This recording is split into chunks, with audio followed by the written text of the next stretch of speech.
She was a mother, a grandmother, and a woman whose final years were marked by confusion, heartbreak, and silence. When Mary Wilcox vanished from her daughter's home in rural Vermont, the truth stayed buried until it didn't. This is her story.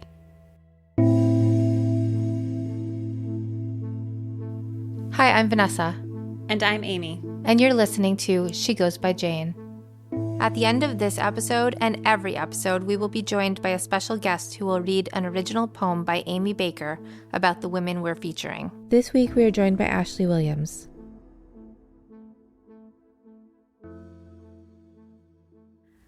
Hi, Vanessa. Hi, Amy. Vanessa, we're going to get started on today's episode.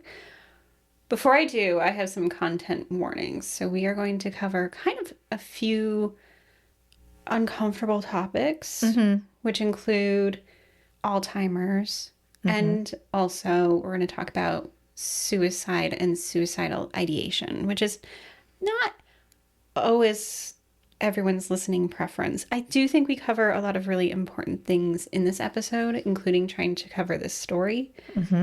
And before we get into it, I also want to say that I don't actually know a lot about this woman, and I'm going to address that later on. But Okay. yeah, that's just to set the stage for this. So in addition to the usual not fun things we talk about, we're about to talk about some other not fun things. Yeah, this one has just many layers of unfun. Yeah, I mean, we do not shy away from, obviously, hard topics. Honestly, it's impossible to talk about missing persons case without those. But yeah, I think as well, just because it's touching on these specific topics, I thought I would just address that up front. Right. And I think I'm always the kind of person who's like thinking it's beneficial a lot of the time to talk about hard things. And I think we're kind of doing that with this podcast, right? Like sharing the importance of actually speaking about these things. So yeah. So we'll get through it. Yeah, because I also feel like we are, as podcast hosts, growing through having these conversations, right? Okay, so yes. Also, for Vanessa and I, this episode takes place in what I would consider our local region. Right. So this is very close to. Yes. So this is a Vermont case. So it's a matter of hours away from us, just a few. Yeah. Yep. Okay. So yeah, a lot of personal topics. Yes. Okay. So let's begin. Okay. The first notice doesn't hit Vermont papers until Sunday, November 12th, 2006. Mary Wilcox, a 78-year-old woman from the small town of Westford, Vermont, may be lost in the woods. Mary, who has Alzheimer's, was last seen at the home of a family member on Thursday at around 10 a.m. When the family member returned home later that afternoon, they found her missing. By the time the news of Mary's disappearance hit local papers, authorities and volunteers were already engaged in a full-scale search of the wilderness areas surrounding Westford. With nighttime temperatures dipping down into the mid-30s at night, time was of the essence to find Mary, who was likely confused and disorientated. But searching the over 1,600-acre wilderness area was an impossible task. And as the days ticked by with no sign of Mary, it became increasingly clear that if she was out there, she wouldn't be able to survive. On Monday, just 4 days after Mary was last seen, State Police Lieutenant Dee Glynn told reporters they were suspending their search and that, barring any other information, we'll certainly jump on that if and when it comes in. We've covered everything that we can cover. We've had no more sightings of her. When pressed about whether or not the state police believed that Mary was still alive, Glynn said, "It's probably unlikely if she's been out in the elements for this extended period."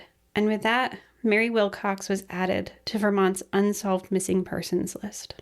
Okay, so Mary's 78, she has Alzheimer's, and she was last seen at the home of a family member. Yes. Was anybody there with her? No, so she is living with her daughter and son-in-law. So her son-in-law is away on business for an extended period of time, and so she's there with her daughter. And her daughter left her home alone? Yes. Okay. So I'm just going to be honest here and say that my mom, and Amy knows this, so this is part of the preface of this episode. My mom has Alzheimer's, and it's hard to think of somebody leaving somebody with Alzheimer's alone because they do tend to want to wander off. I mean, how many times have we tried to find my mom in the past few months she's gone off either with the car when she could still drive or by foot. And it's always the most terrifying thing. I mean, we've had police involved in helping locate her and other family members. And I think somebody with a parent with Alzheimer's would know. Right. Yeah. How hard it is to get them back when they wander off. So it's so important to stay with them. But anyways, I'm going to listen to the rest of this without judgment of Mary's daughter. Right. I mean, definitely your mom is a wanderer. My mom is a little road runner. Right. She likes to, she's small and fast. Right.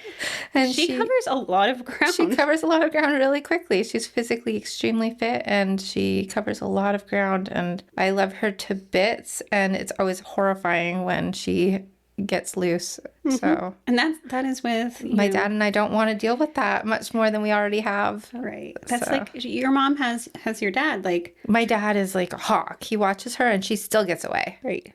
She just like slips out. Yep. Yeah. She's fast. Yeah. So yeah, so as we kind of have the continuation of this conversation, Vanessa will probably jump in with some of her thoughts and feelings. Possibly. I don't know. We'll see how I'm feeling when we get there. Maybe it's going to be...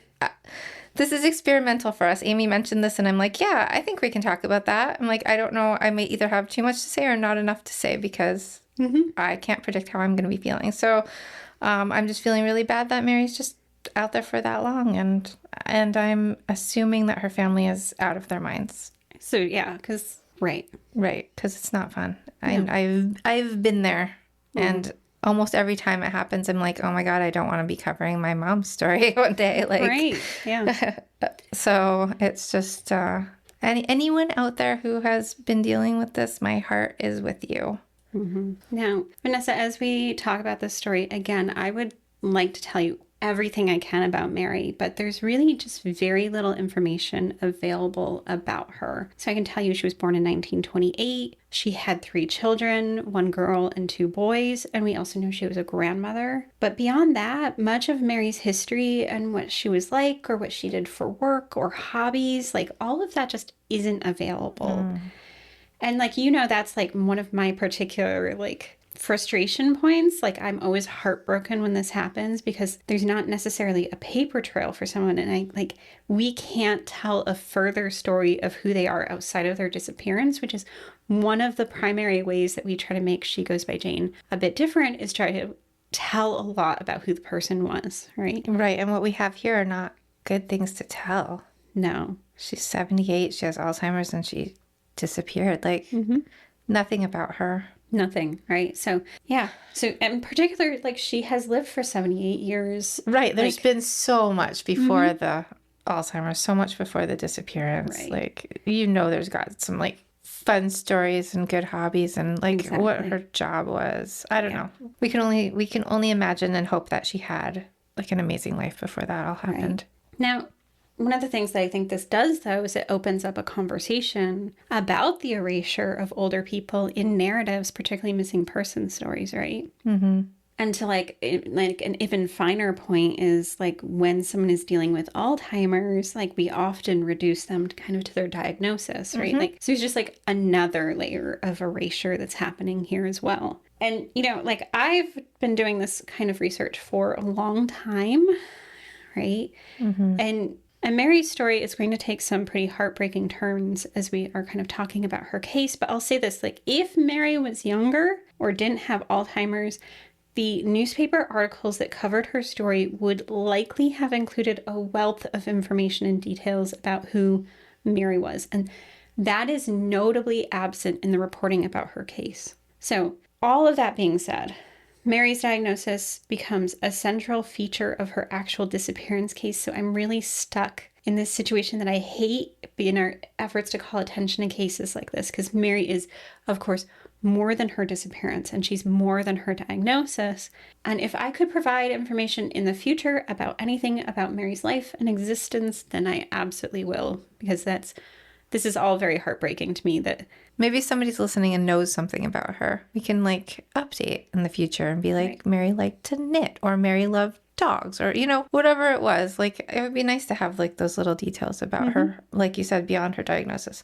The other thing that I'm just going to say right now before we get into this too is that this kind of like fits into almost that thing where like, how when we talk about teenagers, particularly like 13 to like 17, everybody's so quick to be like, that's a runaway. This person's a runaway. And that always just like, we know that that's not always a thing.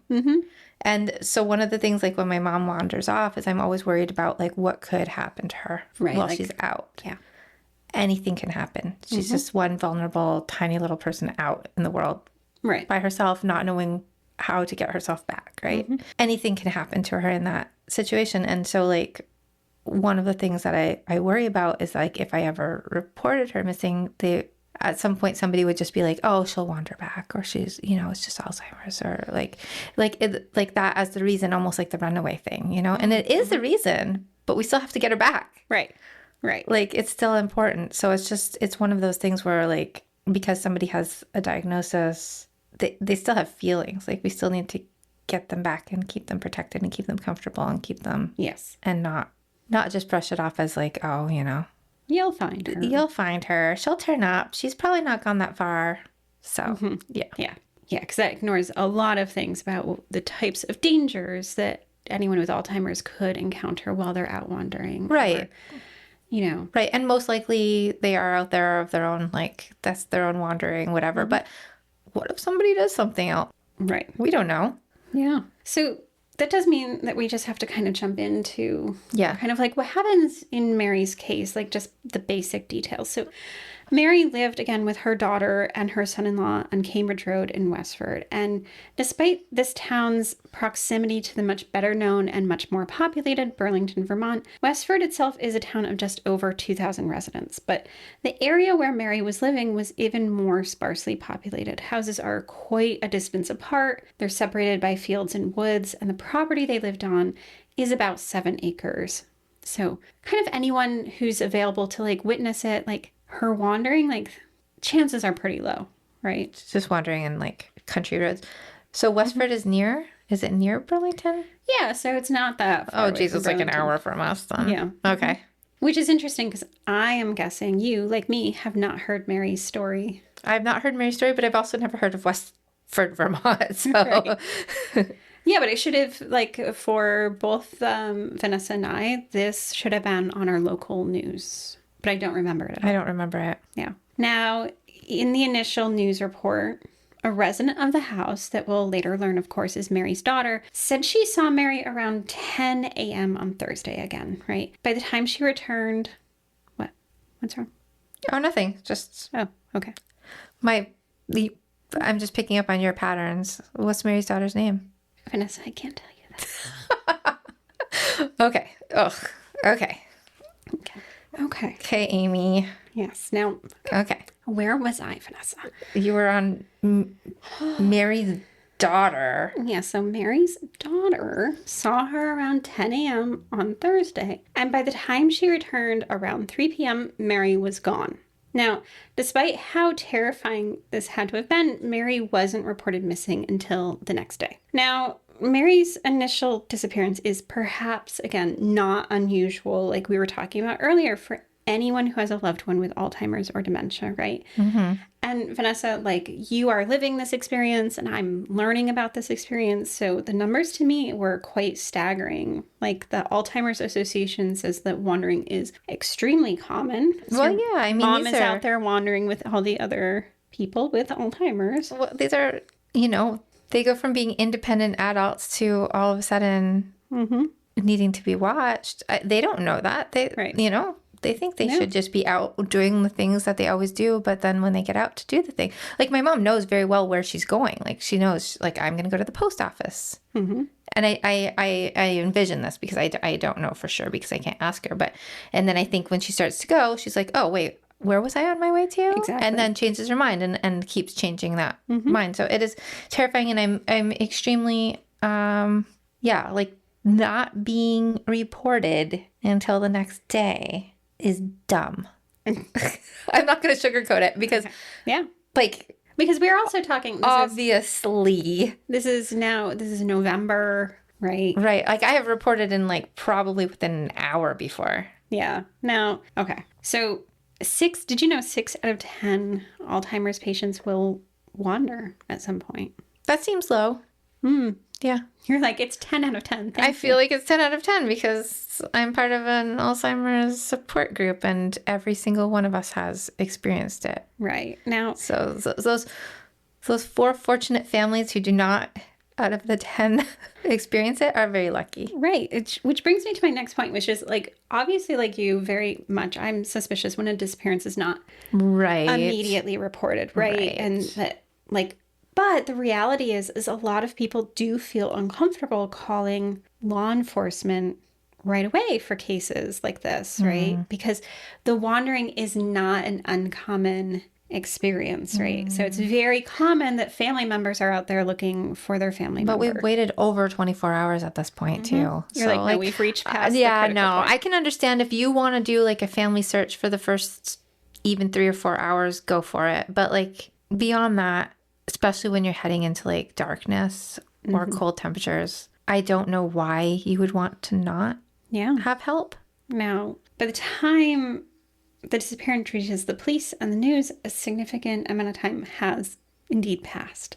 Now, Mary's daughter, she tells authorities that Mary may have overheard family members talking about placing her in a residential facility as the taking care of her became more complex and taxing.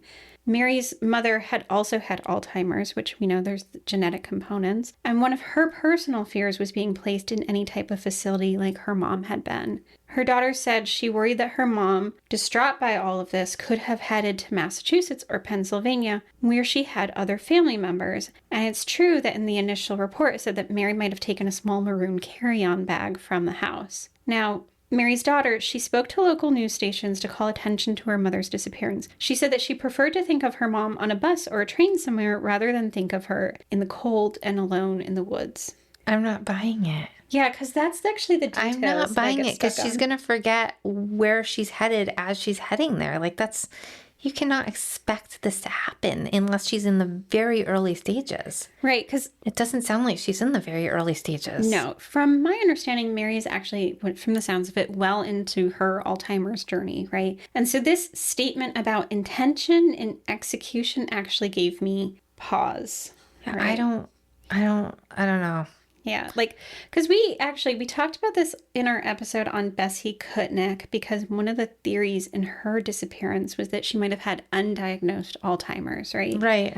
And in that episode, we brought up a point, which is how important it is for law enforcement to be trained specifically in searching for Alzheimer's individuals, because intent and execution are two different things. It's like when you're talking about your mom, she starts off with an intention. Yeah. But the execution is where things fall apart. Because the logic is still there. It's the confusion. It's like the memory is gone. So we're not able to piece those things together, like, or stay on topic. You know, we can't stay on the track anymore. Yeah. So we know what we're doing, but then we lose track and then we veer into something else. So it's just, I don't believe that she could envision her mom packing and then remembering why she packed and then remembering that she's going to this place and then executing and getting on the bus. Like, exactly. And then even if she's on the bus, there's only so long she's going to remember where she intended to go. Right. And you know, like one of the things that is actually happening right now is like, you know, obviously as my friend, I know what you're going through with your mom. Mm-hmm. At the same time, several other of my friends have family members who are also diagnosed with Alzheimer's. All of them have wandered.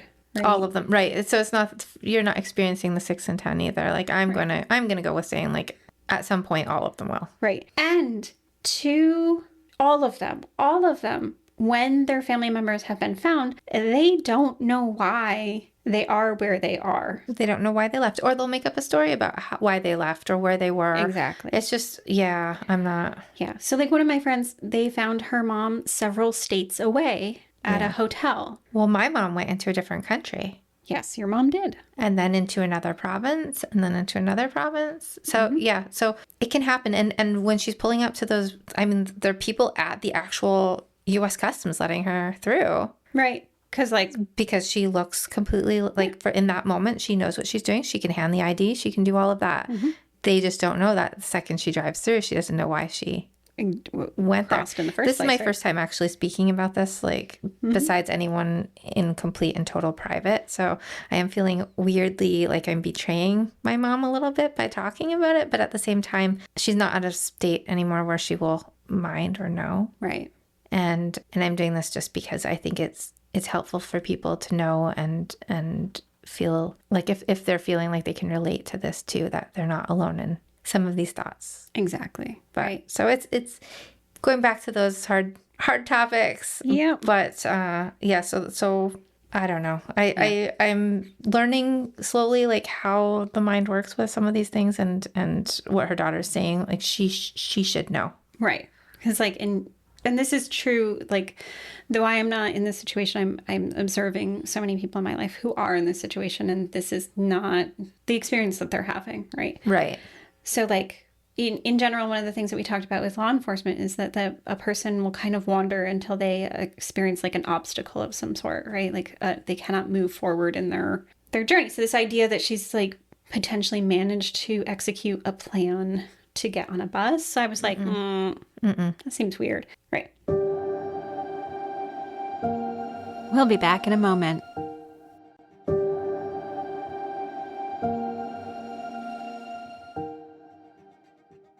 It is much more likely that Mary could have set out in a direction with the intention of leaving. Definitely. Got confused along the way. So actually the woods would actually be a more likely location for her, given that she left on foot, right?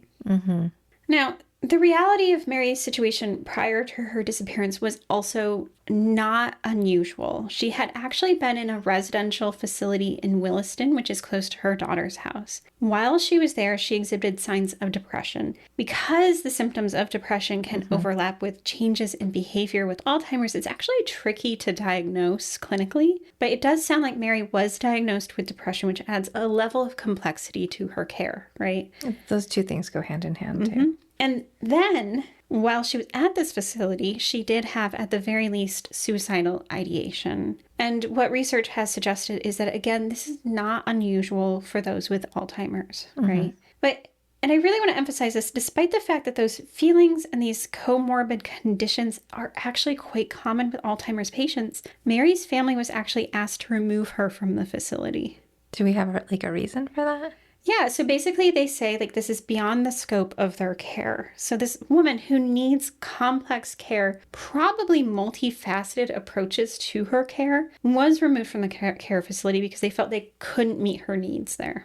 Okay. And they didn't have like a facility that could? No, they sent her off to her family. Now, that means that Mary ends up living with her daughter and her son-in-law, and we do have a lot of listeners outside of the U.S. So while this isn't likely news for our American listeners, it might be for the rest of the world, right? In the U.S., roughly 80% of those with Alzheimer's are cared for by family members, and the majority of their caregivers live with them, either in their home or at the caregiver's home. Yeah. So, and I can say from people I've spoken to that, so like my dad is the primary caretaker with my mom, and we're trying to get it so that my family can help in that more, but it's hard because they live in Canada and we live here. But a lot of the people I know that end up having to care for like a parent full time, it takes a mental toll. And you're right. In the US, there are not many resources to help. There are like many hoops you can jump through to get like in-home like care for a couple hours here or there. So you have time to like shower and go get groceries and do basic human things. I know people that have like never get to sleep because they're like 24/7 taking care of their parent. Exactly. Because in the US, like most often this is done without those additional supports. So like very often no respite care, like which is like the you can go shower, right? Or like, exactly. No in-home services or even out-of-home care. So it's hard to qualify for, it's hard to like make that happen, right? So essentially this facility like was able to say, no, we can't or won't care for her, even though we have medical staff and training, right? And they send Mary off to live with people who do not come equipped with any of that or any respite or assistance. Right. Not equipped. And like my own mom has gotten considerably even like sweeter as she's gone through this journey, but not everybody does. Mm-mm. And so there's so many families that have like their parents turn kind of violent, Mm-hmm. and now they don't have anybody to help. It's like I know we're calling Mary's daughter, Mm-hmm. and like on this podcast that usually means something. Mm-hmm.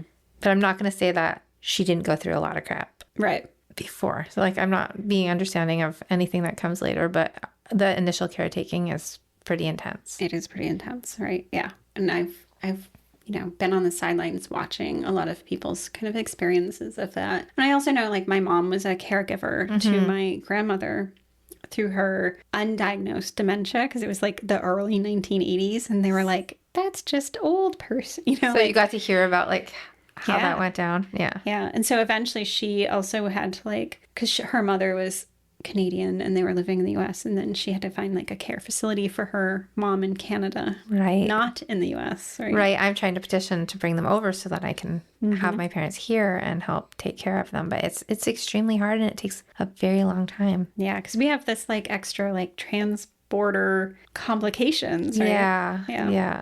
So it makes it very complicated, and I just want to be able to support my dad better through this. But it's probably going to be a while, if at all. Right. And yeah, so Yeah. Sidetracked. this is, again, just such a heartbreaking case. Okay, so when Mary's disappears, though, it just really feels like her case is just wrapped up pretty quickly. A few days of searching and just kind of a little bit of news coverage of her, and then just like nothing at all. Like certainly her family was left without answers, but like her story didn't really get a lot of attention beyond that. But everything changes in early December 2009. That's when a woman who used to date Mary's grandson came forward with a story that she'd been holding on to for 3 years. She said that she knew what really happened to Mary and was willing to sign an affidavit about it.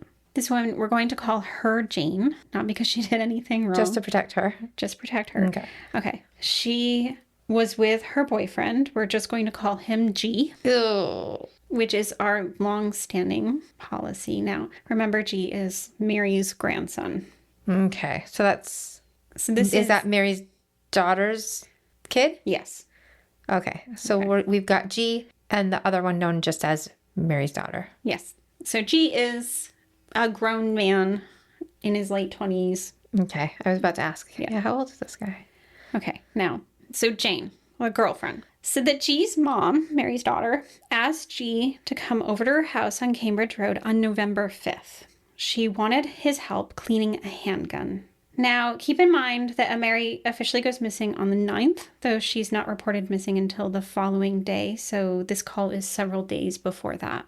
Jane, who lives with G in Richmond, Vermont, goes with him for this task. And when they get to G's mom's house, he begins to clean a revolver. Jane said that she noticed that the revolver had 3 spent ammunition rounds in its cylinder, along with 3 bullets. After that, Jane says that G's mom asked him to build a fire outside in their fire pit. And Jane says she recalls G's mom saying that she wanted to burn some sheets that Mary had soiled to the point where they were no longer able to be cleaned.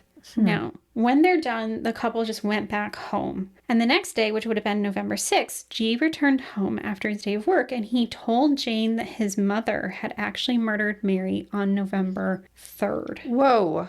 Huh. So are we just cleaning the gun at that point to remove fingerprints and stuff?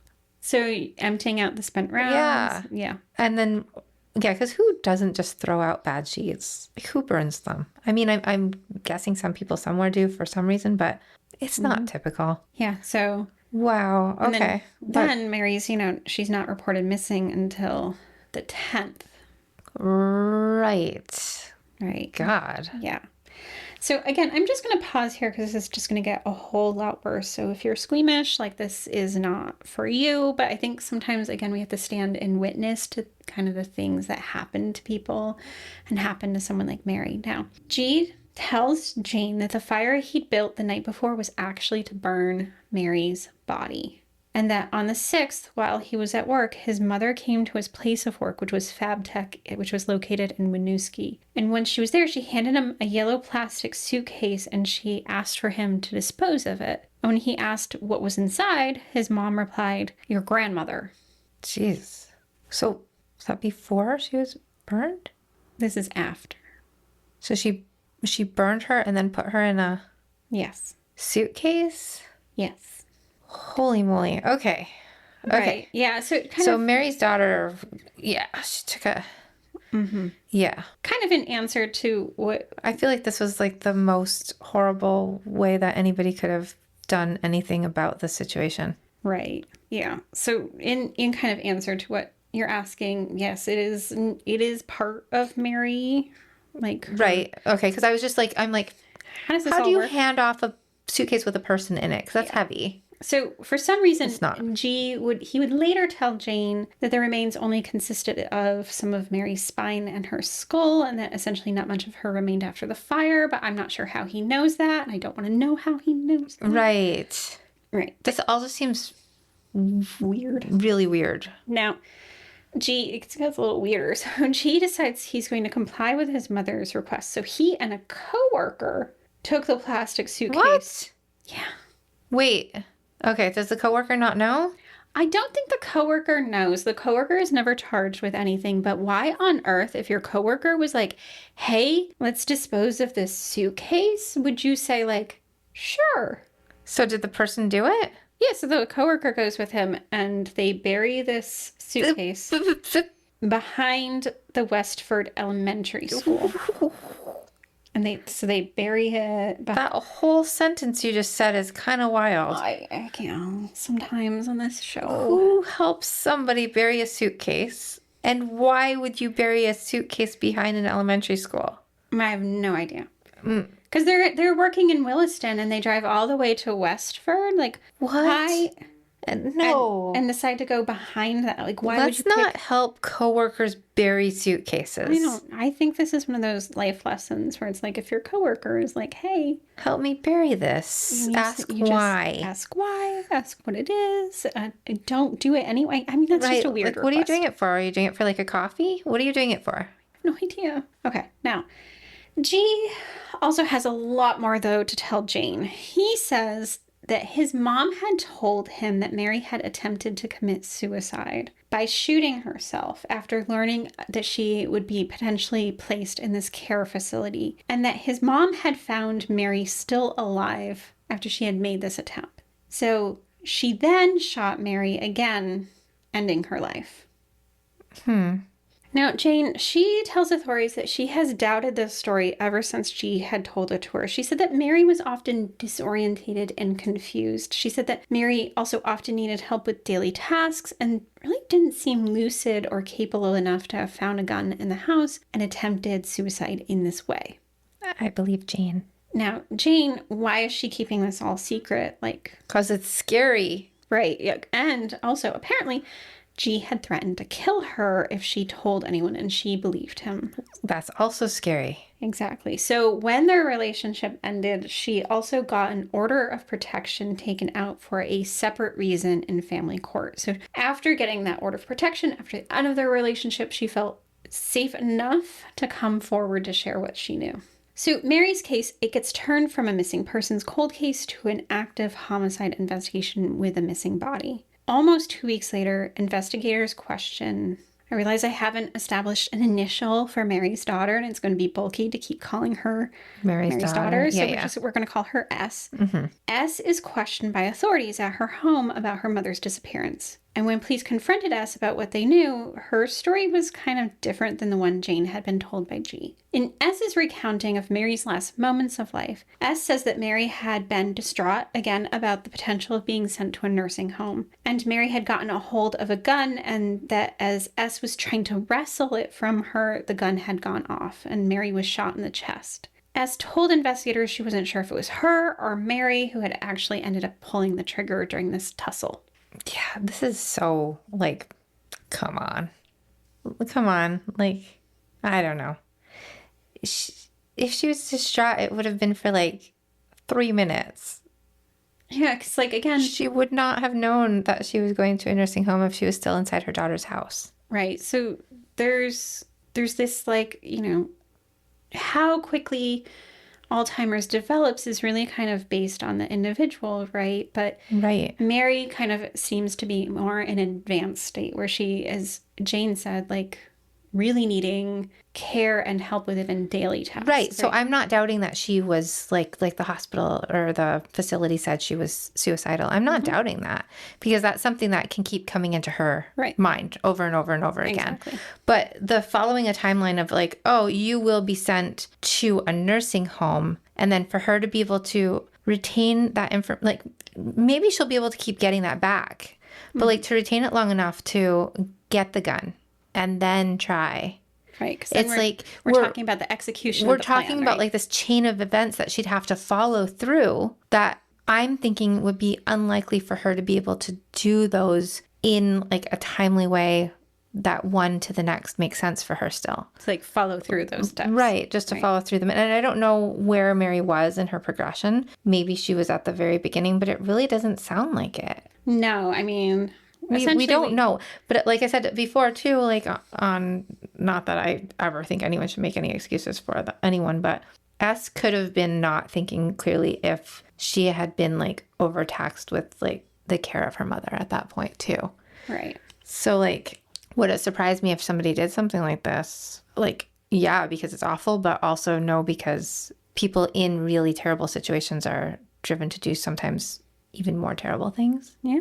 So, I mean, the stories that are making don't make sense. The story I think happened makes sense. Yeah.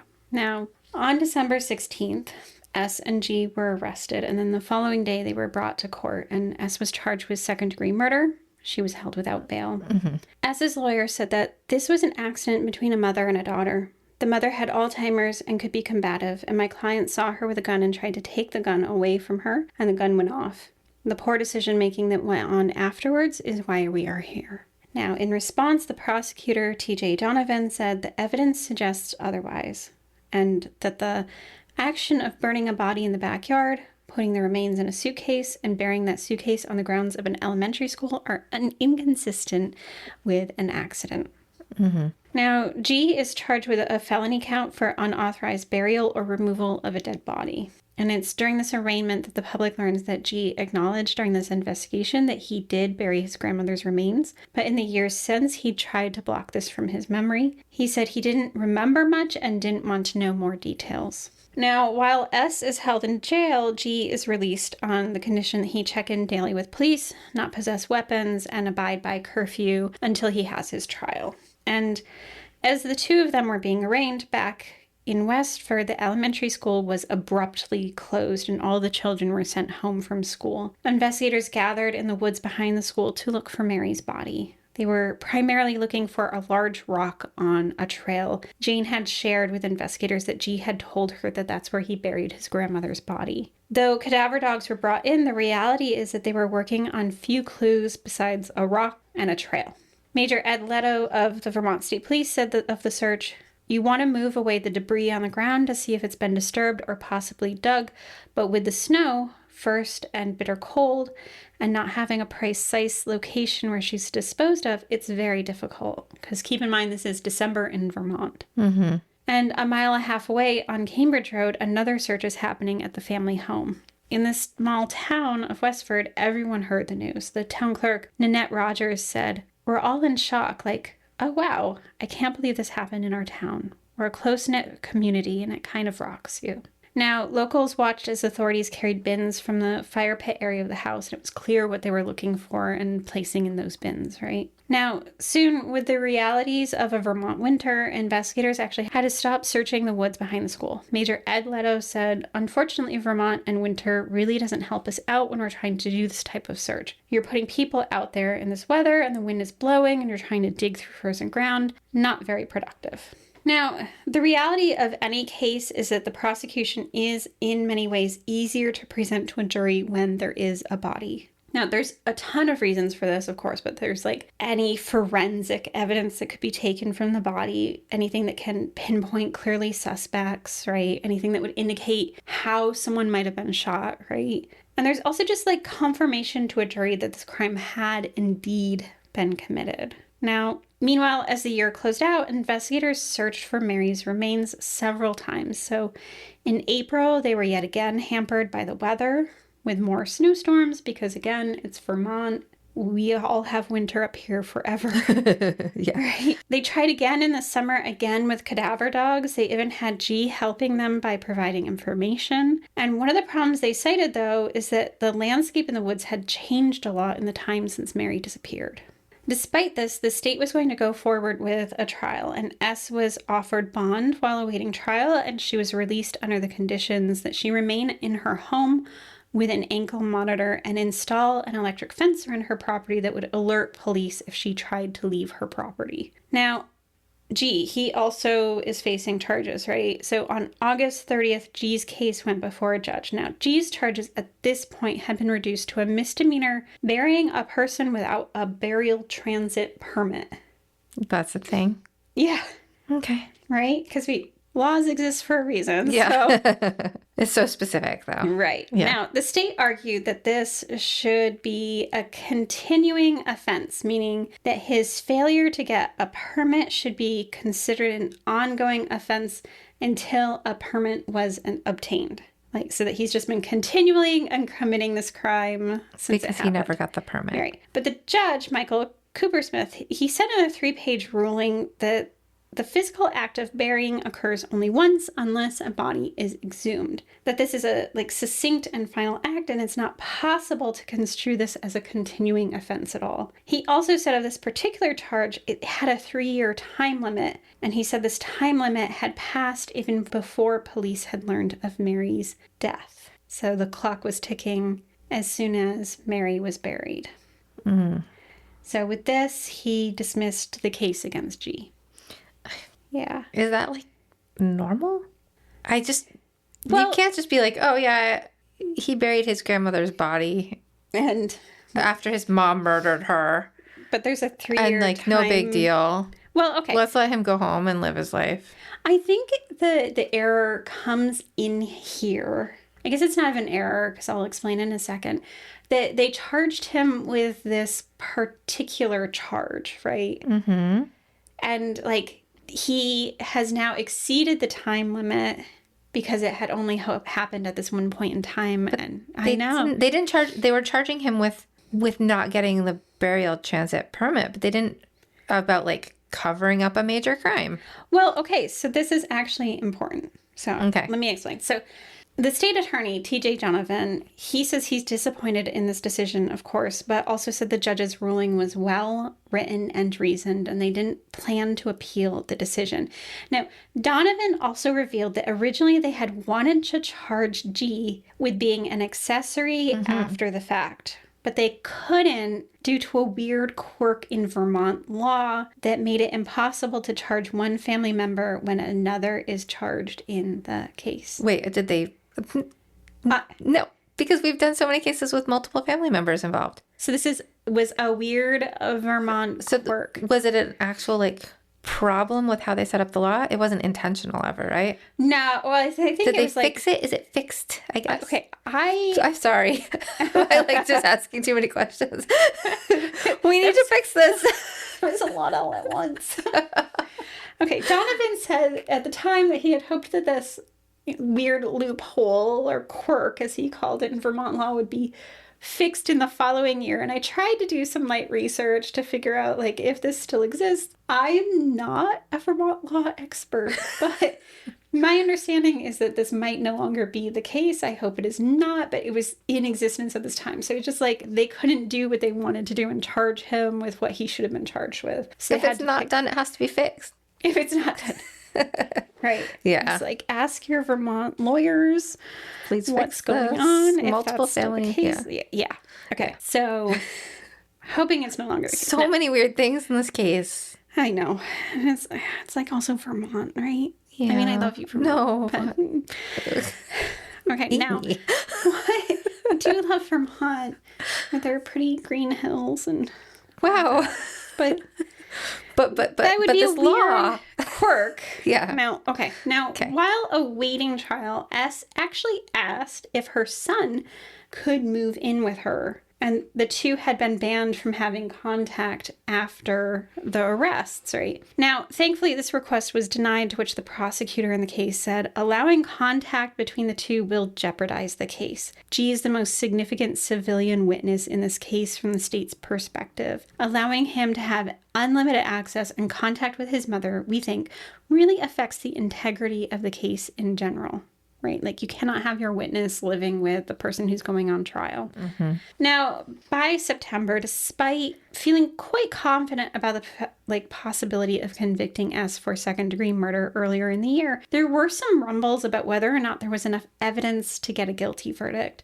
They had been unsuccessful in locating Mary, and they were cognizant of the fact that there were no witnesses to what happened between the mother and daughter that night. Now, Donovan said he was still eager to get it before a jury despite this, but the lift was likely more than he'd liked for this case. Now, meanwhile, S's attorney tried to get statements that she had made to the Vermont State Police thrown out, stating that she was not fully aware of her rights during the questioning, but those statements were allowed to stay. Still, though, on June 2nd, 2011, over 4.5 years after Mary went missing, S took a plea agreement. She pleaded no contest, which again is not necessarily an admission of guilt, to manslaughter. Now, she was sentenced to 4 years and 9 months to 15 years in prison. She also pleaded guilty to illegally disposing of her mother's body. And as part of this, she had to agree not to serve as an executor of Mary's estate or to be a beneficiary of her will. She was also barred from benefiting from any book deals or movie rights stemming from this case.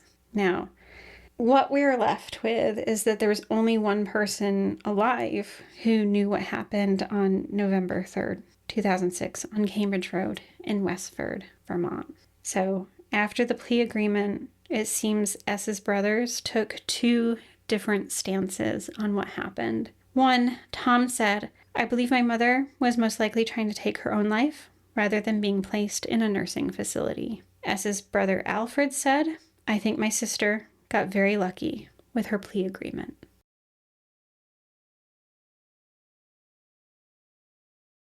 We are now going to listen to Amy's poem, The Distance Between Seasons, about Mary Wilcox, 78, missing since November 9th, 2006, from Westford, Vermont, read by Ashley Williams. Ashley has acted in more than 200 episodes of television and 20 movies, including How I Met Your Mother, Jim Gaffigan Show, Amber Brown, Something Borrowed, and Margin Call. She also began directing, writing, and producing 6 years ago. She wrote, directed, and starred in Meets, which premiered at Sundance and sold to Showtime. She directed the features Circle of Deception for Lifetime and Nashville Country Christmas starring Tanya Tucker and Keith Carradine for Paramount. She was chosen to participate in the 2025 DET program through ABC and has directed 2 episodes of The Rookie for ABC. She also founded Hallmark's women's directing program called Make Her Mark, a reciprocal mentorship program designed to set women up for success behind the camera. The distance between seasons. Along the western horizon, the geese are moving home again. To the stillness of the pine trees, they add their calls, a remembrance they trace through the sky each year. You used to hold in your hand the sugared snow still on the ground and call yourself wild with the knowledge of each step you placed across the earth. I want you to remember the way the wind loosened your hair from your nape, the soft curve of someone's hand clasped gently around your elbow. How many memories can I gather and hold for you, each lined up on my palm until you return again?